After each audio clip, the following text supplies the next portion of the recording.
बड़े महंगे पड़े मेरे रिश्ते मुझ पर, अपना अपना कहकर मेरी जिंदगी ले गए। नमस्कार, कैपिटल टीवी बिहार देख रहे हैं आप और आपके साथ मैं हूं दिव्या। ये शायरी अभी नीतीश कुमार के लिए एकदम सटीक बैठती है। दरअसल 2025 चुनाव को लेकर नीतीश कुमार अपनी तरफ से पूरी तैयारी कर रहे हैं, लेकिन नीतीश कुमार के इर्द गिर्द उनके अपनों ने घेराबंदी शुरू कर दी है। चुनावी संघर्ष को देखते हुए ये लगने लगा है कि नीतीश कुमार के अपने ही गर चुनावी जंग में उतरे तो इस बार विधानसभा चुनाव 2025 में उनके वोट बैंक में फिलहाल भयंकर सेंधमारी के आसार नजर आ रहे हैं। दरअसल विधानसभा चुनाव 2025 से पहले आरसीपी सिंह और पशुपति कुमार पारस ने एनडीए गठबंधन की टेंशन में वृद्धि कर दी है।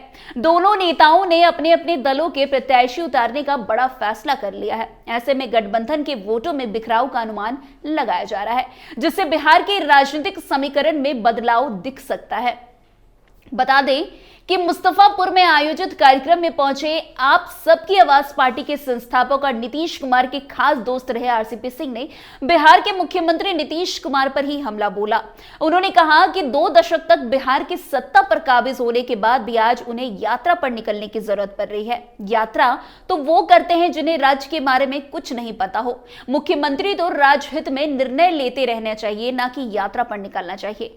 नीतीश कुमार ने महिलाओं के लिए बहुत काम किया है, फिर भी महिला संवाद यात्रा पर उन्हें निकलना पड़ रहा है। कि बिहार में यात्रा यात्रा यात्रा, आप जरा जान लीजिए, यात्रा तो लोग कभी कभी करते हैं।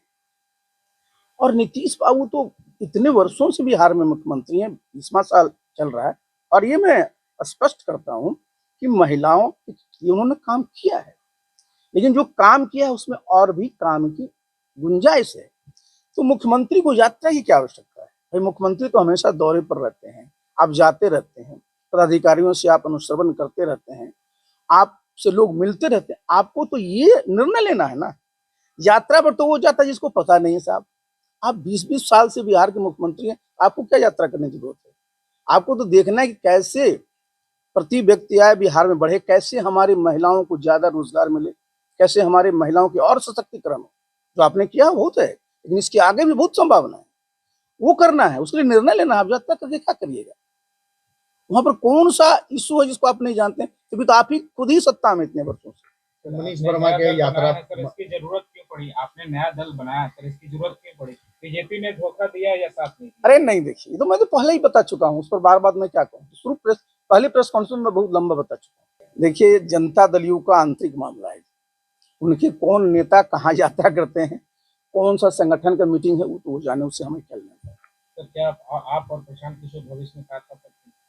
आप और प्रशांत किशोर भविष्य में साथ? देखिए, मैंने एक पहले तो बात बताया ना कि सबसे पहले तो मैं अपना जो संगठन में मजबूत कर लूं, हमारी ताकत जब बनेगी और हमारे साथ जितने लोग आना चाहेंगे ना, मैं किसी को मना नहीं करूंगा, मैं सबका स्वागत करूंगा। ईवीएम पर भी सवाल उठता है, ईवीएम पर जो सवाल उठता है उसको क्या?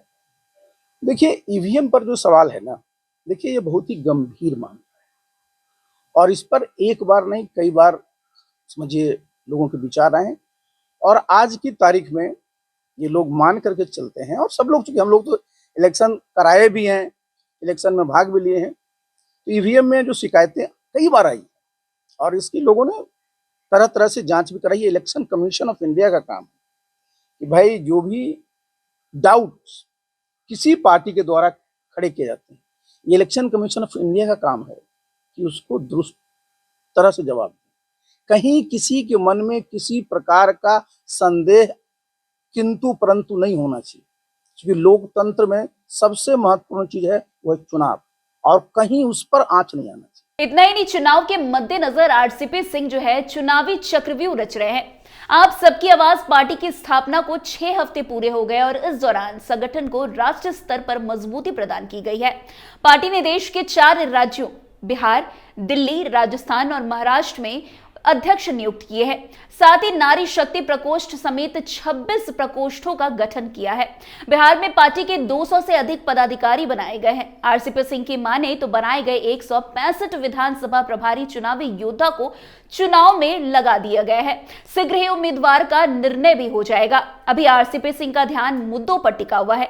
इनकी नजर में राज्य हित में सबसे बड़ा मुद्दा बेरोजगारी है। बिहार का दुर्भाग्य है कि राज्य में कोई भी परीक्षा पेपर लीक के बिना नहीं हो होती है, जिससे राज्य की छवि खराब हो रही है।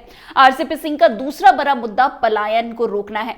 दरअसल रोजगार की तलाश में बिहार जाने वाले युवकों को उत्पीड़न का सामना करना पड़ता है। बिहार के युवाओं को इस उत्पीड़न से मुक्त कराना आरसीपी सिंह का एक बड़ा मुद्दा बन गया है। तो वही दूसरा नाम है इन सबके बीच पशुपति कुमार पारस का। केंद्रीय मंत्री रहते अपनी पार्टी राष्ट्रीय लोक जनशक्ति पार्टी को मजबूत करने वाले पारस अब नीतीश नित एनडीए के विरुद्ध ही दमखम ठोक रहे हैं। राष्ट्रीय लोक जनशक्ति पार्टी के अध्यक्ष पशुपति कुमार पारस ने आगामी विधानसभा चुनाव में 243 सीटों पर उम्मीदवार उतारने की बड़ी घोषणा कर नीतीश कुमार की परेशानी बढ़ा दी है। ऐसे में जनता दल यूनाइटेड ने जिन 100 से ज्यादा सीटों पर चुनाव लड़ना है, वहां भी जेडीयू के उम्मीदवार को राष्ट्रीय लोक जनशक्ति पार्टी के उम्मीदवार से टकराना होगा। ऐसे में दलित मतों के बिखराव एनडीए के सामने एक बड़ी मुश्किल खड़ा करने जा रही है।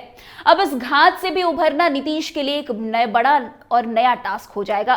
वैसे राजनीतिक विश्लेषक की माने तो आरसीपी सिंह हो या पशुपति कुमार पारस, अगर चुनाव में उतरते हैं तो ये एक फैक्टर तो रहेगा ही, पर कितना बड़ा फैक्टर ये बनेगा ये परिस्थिति जन्य होगा और कई बातों पर निर्भर करेगा। अकेले दम पर चुनाव लड़ेंगे तो ये प्रभाव बहुत कम होगा, गठबंधन की राजनीति में जाएंगे तो प्रभाव ज्यादा और बढ़ जाएगा। उम्मीदवार का भी एक फैक्टर होता है, ये उम्मीदवार की घोषणा के बाद ही पता चल पाएगा। वैसे आने वाले चुनाव में कब किसे बागी बनना पड़ जाए और ऐसे में कोई कद्दावर नेता होगा तो वो ज्यादा नुकसान पहुंचा सकता है। इसलिए अभी स्थिति बहुत स्पष्ट नहीं है कि किस दल की भूमिका आगामी चुनाव में क्या होने जा रही है। बहुत कुछ इस पर भी निर्भर करेगा। तो फिलहाल इस खबर में आज के लिए बस इतना ही। अन्य खबरों में हमारे साथ ऐसे आगे बने रहें और देखते रहिए। तब तक के लिए कैपिटल टीवी बिहार। धन्यवाद।